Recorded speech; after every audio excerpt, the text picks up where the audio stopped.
Do not take the contents of this video as an endorsement of the BBC in its current state. The news arm of the BBC continues to defend its recent history of anti-trans articles, ignoring the damage to the trans community it is facilitating. In a pinned comment below, you'll find links to my original video on the issue, 2 follow-up videos from the YouTuber Sean, and a recent protest speech from Laura Kate Dale. Thank you. Now on with the video. Doctor Who has had at this point 15 canonical Doctors, possibly a lot more depending on how you choose to count them or how future events in upcoming episodes pan out, but we do seem to have a limited pool of ones that we can have reappear. Or do we?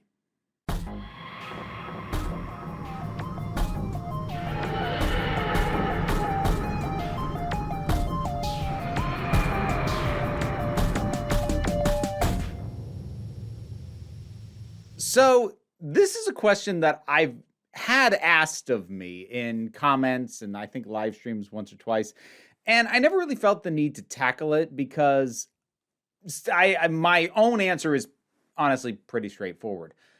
And I'll try and be as fair as I can when addressing the topic, but I'll tip my hand up front on the question of should we cast new actors to play previous Doctors if the previous actor is no longer with us and unable to take on the part. No, we shouldn't. Thank you and good night. Except I've been thinking about it more, and part of the reason I was a bit dismissive on it was because I didn't think it was exceptionally likely. Yes, granted, technically we have had this happen one time already, and I will deal with that in a little bit and why I was more or less okay with that at the time it happened. But this has come back up in my mind because recently Big Finish, who I hadn't actually fully appreciated just how many characters they're getting voice doubles for these days, but this landed on my radar because of the announcement that Michael Troughton, one of Patrick Troughton's sons, Patrick Troughton being the second Doctor, is going to voice the second Doctor in an upcoming Big Finish audio. Now that audio in and of itself, I look at that cast and I'm already like, oh my gosh, really? Because out of all the returning characters, and there's a lot of returning characters in this planned audio drama, the only one who's the original actor is Fraser Hines, who played Jamie McCrimmon. They have imitation voices for the second Doctor, the third Doctor, Liz Shaw, and the Brigadier. It's getting out of hand. Now, it's not as if Doctor Who, the show proper, takes a ton of cues from Big Finish, and by and large, I'm okay with that. I tend to feel like, especially lately, Big Finish has usually been more solid, and they definitely do some great stuff, but I like that what they do is not like some kind of direct funnel or feed into what the show proper does. I like them kind of being their own thing that is connected. It's not completely separate, but I like it not becoming the snake that eats its own tail, where like one feeds into the other and then back into the other, and it becomes a feedback loop between the two different divisions that are handling Doctor Who material right now.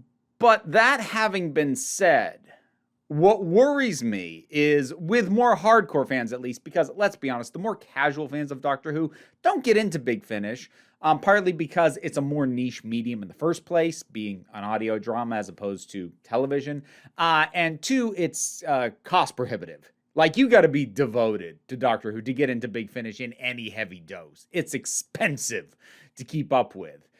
So it really is only an issue for the hardcore fans, but it still worries me the idea that this is becoming increasingly normalized amongst the most diehard fans of Doctor Who. Because if it gets normalized there, it could potentially be felt by the people running the show at this point now or at some point in the future that, well, fans seem to have accepted it in that medium. Let's try it with TV. So again, like I know they've done it once before. I said I'd get to it. We'll get back to it. But on the one hand, I understand the appeal, and it is a very fan-driven appeal that we would like to see old Doctors come back, if not in a massive highlighted role, at least in some capacity. I mean, that was one of the better moments in the Day of the Doctor when we had like these isolated clips, obviously all brought together through editing as opposed to any of these people actually being in the same room. And that final shot was not the best composited thing in the world, but there was a thrill at seeing all of the, at the time, canonical Doctors appearing on the screen together. That was really cool. I get the pop that fans get from that. But here's my problems with this. Firstly, as a creator and as someone who has in the past had acting ambitions, wouldn't mind getting into more voice work than I have so far, to be honest. But like, as someone who has a draw towards acting, the idea that the original versions are going to be superseded by new actors in the part makes me a little bit uncomfortable. Now, that doesn't usually bother me when we're doing like a full reboot of something, because you're saying flat out, look, everybody's different, everybody's new. Like, don't worry about it. You're either gonna accept that everybody in this is recast because it's a remake or a reboot or whatever, or you're just not gonna watch it. Fine. But having it happen within the continuing continuity in which these characters, these versions of the Doctor, have already been performed by their original actors, it feels off to me. It feels callous about their contributions that the show might start treating them as replaceable. And that's one of the very cool things about Doctor Who, is that the character remains, but because of the mechanism that is regeneration, each new actor is not inherently replacing who came before, because the show flat out acknowledges this is the same person, but also not. It's in narrative that it's not exactly the same person, which allows each new actor to do their own thing and to not be beholden to what came before. And it doesn't feel inherently disrespectful to previous incarnations of this character played by other actors. But to bring in somebody new, even if they're great, either as an imitation of or as a reinterpretation of some of these old versions of the Doctor, it just feels to me. And again, I don't worry so much about Big Finish doing it. Like, I don't ever plan to listen to any of the stories where Big Finish has done that. It doesn't bother me so much that they do it there, because again, that's more for the niche fans, but it's that normalizing of it that worries me. Because if it becomes normal in main TV show episodes of Doctor Who to just cast a lookalike who can do an impression, an actor who you're already hamstringing because they have to be believable as the previous version of this character, and they're not going to be able to completely do their own thing with it, which is its own kind of, okay, whatever. The whole concept just gives me unease at every level. It makes me feel bad for the original performers because it belittles their unique contributions and saying, well, we can get other people to do this same thing. I know that's not the intentional message, but it is an underlying quality that happens with this. And look, I know in various shows, sometimes characters get recast without regeneration being a thing. But usually there's extenuating circumstances around that. Whereas here, these characters have been closed off. So there's that sort of diminishing of the importance of the original actor. There's the hamstringing of any new actor you cast where they're going to be stuck just doing an impression and aren't truly going to be able to build their own character. I'm sure there are plenty of actors who would be happy for the work regardless. But again, it's kind of undermining what they might potentially bring to the part as an actor. The entire exercise is the exact kind of thing that I worry about Doctor Who's future in general, which is, this is the same reason why I say I do not want, as much as I hate The Timeless Child, and I hate it, I do not want Russell T Davies to waste a single minute of his time taking over Doctor Who again once Chibnall leaves on retconning or even explaining it. It didn't work, move on.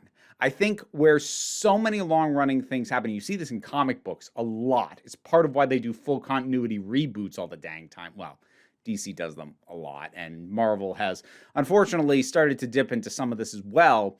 But the reason they do all these resets is because over time, the stories become too insular, too hung up on pre-existing knowledge. And that's fine to a point, but when it's been running for, we're coming up on the 60th year anniversary of Doctor Who next year, getting too hung up, especially in narrative. Like, it's one thing to have Easter eggs. It's one thing to have a certain species of alien who hasn't been seen in a while come back.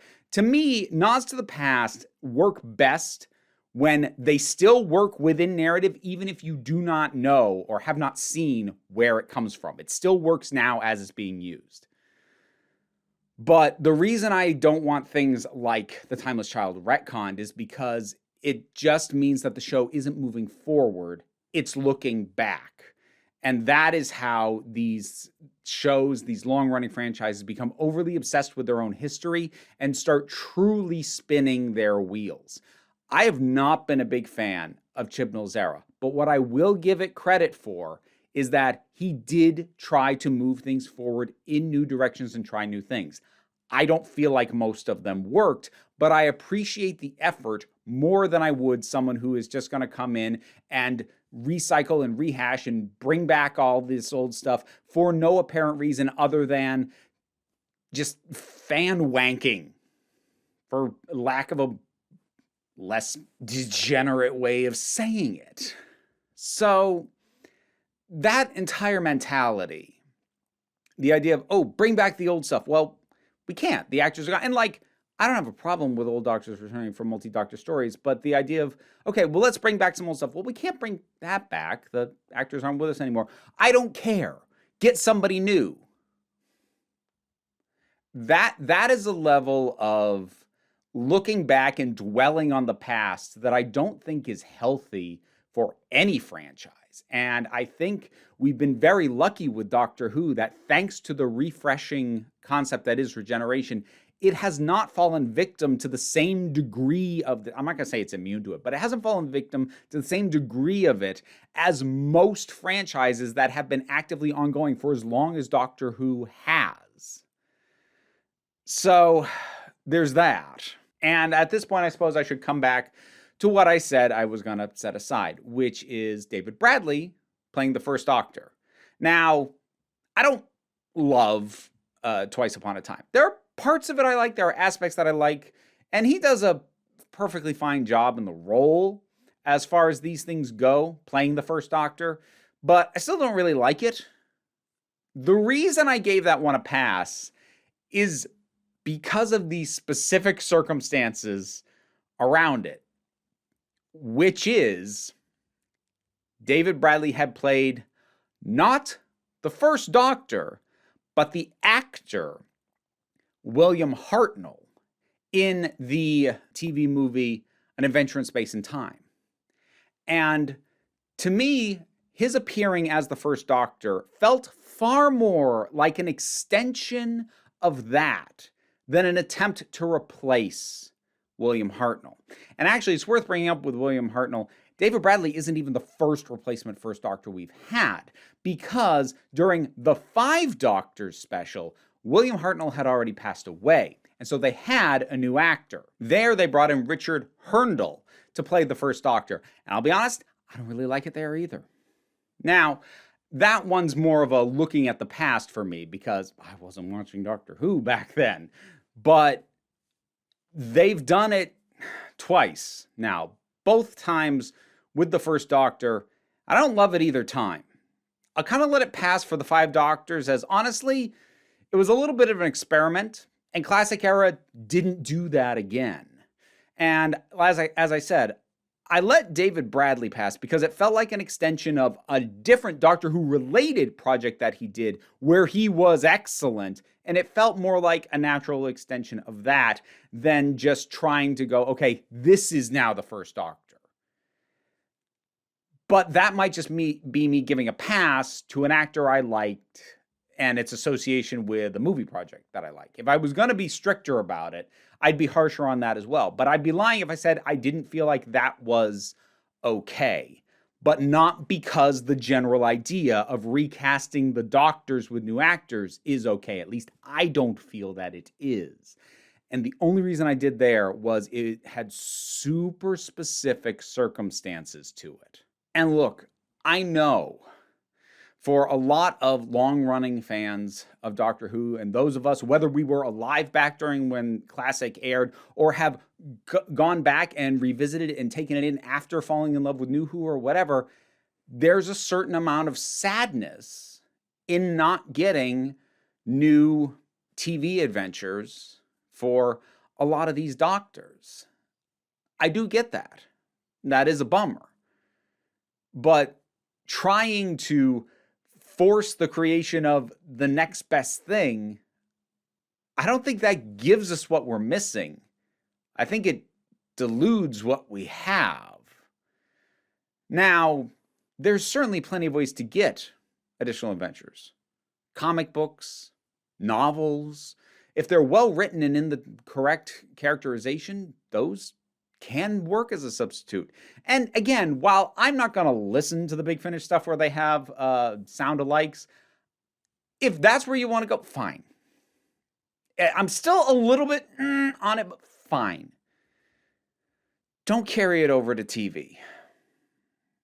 I've said in general terms on various points, there are some things that are neat things that Doctor Who in mediums aside from TV has done. It has gone ridiculous and wacky and meta and head trippy in things like novels, comics, and Big Finish in ways that the TV show hasn't. And I think in many cases, the TV show shouldn't. Because the TV show is what everything else takes its cues from. And I'm not saying this that the TV show should be safe. But I'm saying that these other mediums, they can do something experimental. And whether it does or doesn't work, it doesn't have to spread beyond that specific medium. Because not everything is going to pull from the comics, the novels. Or if they do, they're going to pick and choose. The show is the main canon. When it's on the show, that sets the standard. That becomes what Doctor Who is. The rest, I'm not saying it's not canon, but you can take it or leave it as you want.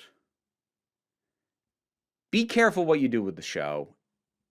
And I'm personally going to continue to argue against the idea of casting new actors to play older versions of the Doctor. I really don't want it. I wish we could have had more from some of these Doctors. I really do. Some of the ones that are still with us, you want to bring them in, I will happily see what you're going to do with them. But the ones that are gone, let their legacy be their legacy. Don't turn it into something else. But maybe I'm just a killjoy. Maybe it is a neat idea and I just can't get on board with it. It's possible. I can be a grumpy bastard. But whatever your thoughts are on this, drop something down in the comments. Let's talk about it. If you want to support what I do, I have a Patreon, also a link in the description. Any amount of support helps. And there's also links to my other projects as well. Things like Twitch and TikTok, etc., etc., etc. Don't worry too much about it, though. Because, my friends, at the end of the day, you're the council. I'm just running the meetings. And until next time, this council is adjourned. Thanks for sticking around into the credits. None of this would have been possible without my Patreon supporters in particular. I want to thank Robin Powell, Tracy Scrabbit, Vincent Paul Bartolucci, Robin Moore, Shayla Gourlay, and Bookworm. Thanks for keeping this going. And to everybody,